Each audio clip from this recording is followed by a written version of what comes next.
ایک روایت میں آتا ہے جب سحری کا وقت ہوتا ہے شوہر اٹھتا ہے اور اپنی بیوی کو بھی بیدار کرنے کی کوشش کرتا ہے، اللہ کی بندی اٹھ اور اللہ کے حضور سجدہ ریزی کر لیں۔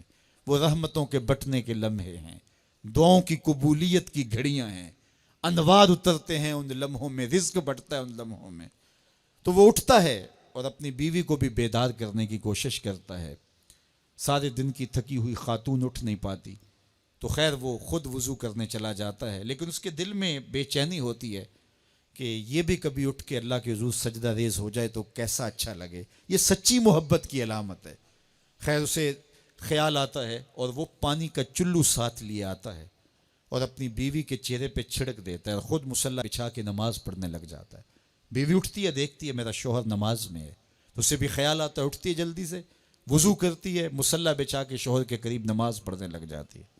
ایک طرف شوہر نماز پڑھ رہا ہے، ایک طرف بیوی نماز پڑھ رہی ہے۔ سحری کے لمحے ہیں، ٹھنڈی ٹھنڈی ہوائیں چل رہی ہیں، انوار اور رحمتوں کی برکھا برس رہی ہے، کوئی دیکھ نہیں رہا، ریا کا شائبہ ہی نہیں، دروازے مقفل ہیں، اور کبھی سجدے میں بیوی ہے، کبھی سجدے میں شوہر ہے، کبھی وہ قیام میں ہے اور یہ رکوع میں ہے، کبھی یہ رکوع میں ہے وہ قعدے میں ہے۔ دونوں سحری کے وقت اللہ کے حضور سجدہ ریز ہے، میاں بیوی۔ حدیث پاک میں آتا ہے دونوں کو دیکھ کے رب مسکرا رہا ہوتا ہے، اپنی شان کے مطابق اللہ خوش ہو رہا ہوتا ہے کہ میرا بندہ اور میری دہلیز کی باندی کس طرح میرے حضور سجدہ ریز ہیں۔ اور اگر ان کو پتہ چل جائے نا کہ سجدے میں کتنی رحمتیں اتر رہی ہیں، وہ سجدے سے ساری نہ اٹھائیں۔ 5 گانا نماز کا شعار بنا لو زندگی میں، کبھی قضا نہ ہونے پائے، اور اگر اللہ نصیب کرے تو سحری کے سجدے بھی زندگی میں شامل کر لو۔ دیکھنا زندگی کس طرح ٹینشن فری ہوتی ہے۔ آج ہر بندہ کہتا ہے مشکلیں، اور میاں جس وقت مشکلیں ٹلتی ہیں، جس وقت مصیبتیں زائل ہوتی ہیں، وہ لمحے تو سو کے گزار رہا ہوتا ہے۔ صبح اٹھ کے نمازی بھی ٹکریں مار کے جلدی جلدی صبح کا وقت گزارنے کی کوشش کرتے ہیں میرے جیسے نکمے لوگ، لیکن صاحب نہیں، وہ وقت تھوڑا سا دیجئے اور اس وقت میں بیٹھیے اور اللہ کے حضور سجدہ ریزیوں کا مزاج بنائیے۔ معراج النبی کا جو خاص تحفہ ہے وہ نماز ہے جو حضور لے کر آئے، اور پھر بارگاہ قدس میں جب حضور حاضر ہوئے، اللہ نے اپنے محبوب کو بہت کچھ دیا تھا۔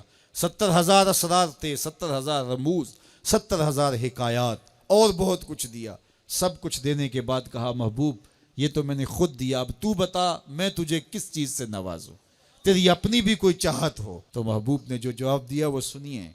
ہم ہوتے نہ جانے ہمیں کوئی اختیار دیا جائے تو کیا مانگ لے، کوئی دولت مانگے، کوئی ثروت مانگے، کوئی شہرت مانگے، لیکن ذرا دیکھیے انتخاب دیکھیے حضور کا، اور پھر اشش کیجیے حضور کے انتخاب پہ۔ کہا کہ محبوب آپ کی جھولی میں کیا ڈالا جائے، کیا دیا جائے؟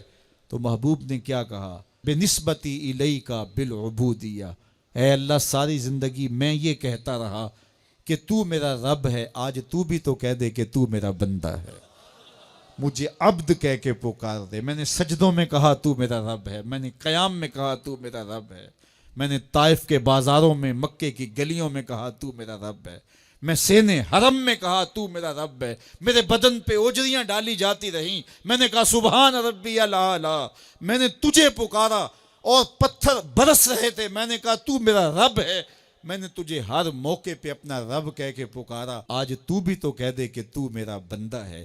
تو اللہ نے کہا سبحان الذی اسریٰ بعبدہ، تو عبد کہہ کے پکارا، اور عبدیت کا عملی اظہار نماز سے ہوتا ہے۔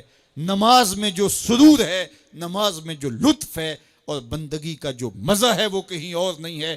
حضرت سیدنا غوث اعظم رضی اللہ تعالیٰ عنہ فرماتے ہیں کہ ولایت میں جو سب سے بڑا مرتبہ ہے جو ولی کو نصیب ہو جاتا ہے، وہ مقام بندگی نصیب ہوتا ہے، وہ عبودیت کا مقام ہے جو بندے کو نصیب ہوتا ہے۔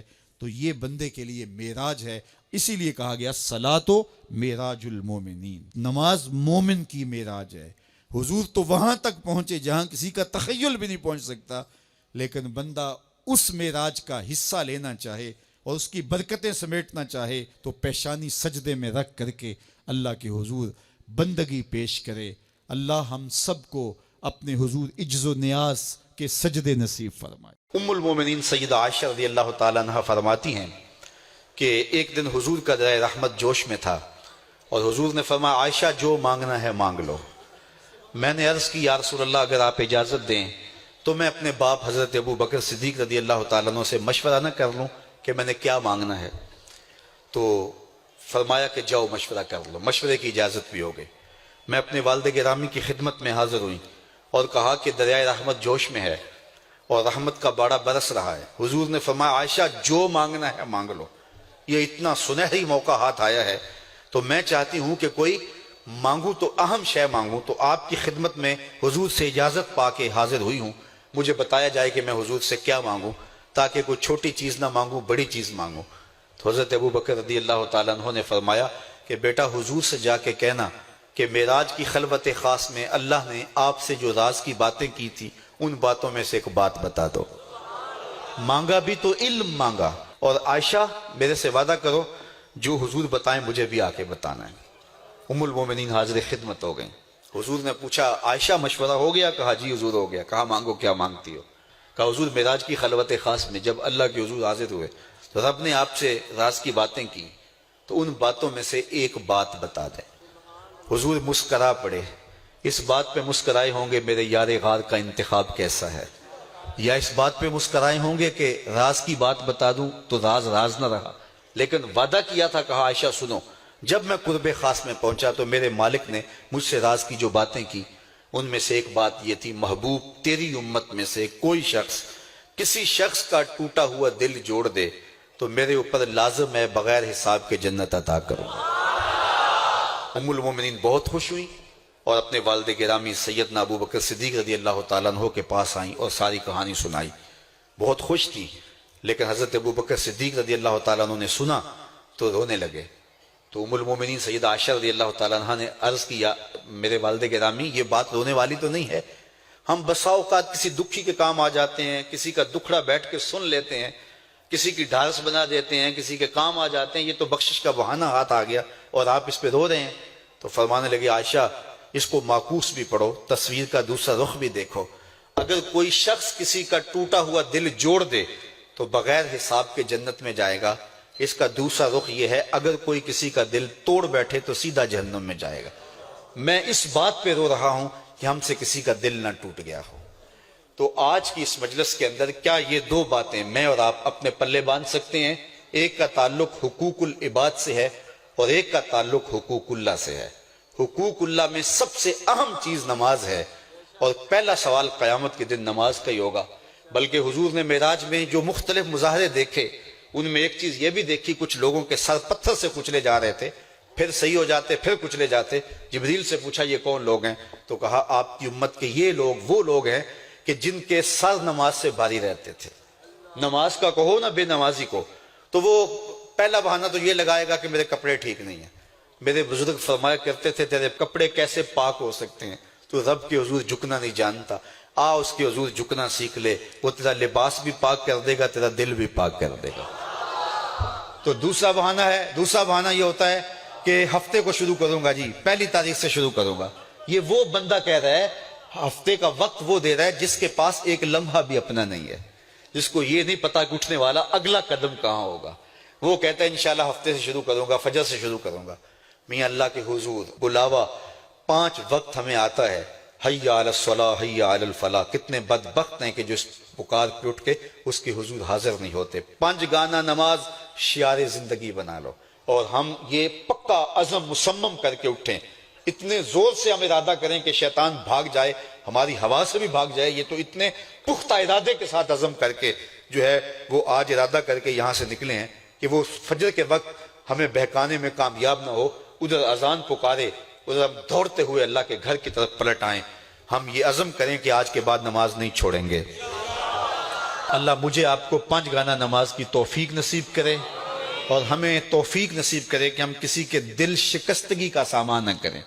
ٹوٹے ہوئے دل جوڑ سکیں تو ضرور جوڑیں، اور کسی کا دل توڑنے سے ہم گریز کریں اور اپنی زندگی کو ایک خوبصورت پیرائے کے اندر گزارنے کا ارادہ کریں۔ آنکھ کے ہر گوشے میں قرآن سنا کر دم لینا،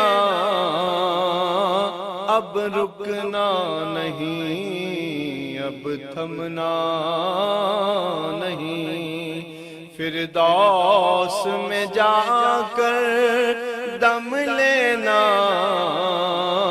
آفاق کے ہر ہر گوشے میں قرآن سنا کر دم لینا،